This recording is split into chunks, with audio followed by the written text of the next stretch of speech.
So ராமோட டைரக்ஷனில் பறந்து போன்கிற படம் ஜூலை 4 அன்னைக்கு ரிலீஸ் ஆச்சு. ஸோ ரிலீஸ் ஆகி ஒரு நாள் தான் ஆயிருக்கு. ஸோ அதுக்குள்ளே வந்துட்டு ரசிகர்கள் மத்தியில் ஒரு பாசிட்டிவான ரிவ்யூஸ் தான் கொடுத்துட்ருக்காங்க. ஸோ இந்த படம் நல்லா இருக்குது, அதுவும் மெயினாக வந்துட்டு பேரண்ட்ஸ் போய் பார்க்கணுங்கிற அளவுக்கு எல்லாருமே வந்து சஜஸ்ட் பண்ணியிருக்காங்க. ஏன்னா நம்ம பேரண்ட்ஸ் சைட்லேருந்து மட்டும் பார்க்காம ஸோ அவங்களோட குழந்தைங்க என்ன நினைக்கிறாங்க, அவங்களையும் கொஞ்சம் வெளில கூட்டிகிட்டு போகணுங்கிற மாதிரி லைக் ஒரு கான்செப்டை எடுத்திருக்காங்க. ஸோ இது வரைக்குமே வந்துட்டு இந்த மாதிரி ஒரு படம், ஒரு ஃபீல் குட் படம் வந்துட்டு பார்த்தது இல்லைன்ற அளவுக்கு சொல்லியிருக்காங்க. ரொம்ப எமோஷ்னலாகவும் ரொம்ப சென்டிமெண்ட்டாகவும் இருந்ததுன்னு சொல்லியிருக்காங்க. ஸோ இப்போ இந்த படத்தை பற்றி என்ன அப்டேட் அப்படின்னு பார்த்தீங்கன்னா, இந்த படம் ரிலீஸ் ஆகி ஒரே நாளில் மொத்தம் 90 லட்சம் ரூபாய் வசூல் செஞ்சுருக்கு.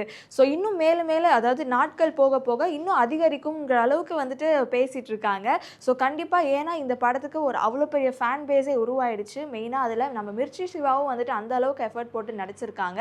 அண்ட் அதில் இருந்த காமெடி சீன்ஸ் எல்லாமே வந்துட்டு ஒர்க் அவுட் ஆயிருக்குன்னு சொல்லியிருக்காங்க. அண்ட் அதை விட அதில் நடித்த அந்த குட்டி பையனும் வந்துட்டு செம்மையாக நடிச்சிருக்கதா சொல்லியிருக்காங்க. ஸோ இந்த படம் வந்துட்டு தியேட்டரில் மிஸ் பண்ணிடாதீங்க. யார் யாரெல்லாம் தியேட்டரில் பார்க்கலையோ மறக்காமல் இந்த படத்தை தியேட்டரில் பாருங்கள்.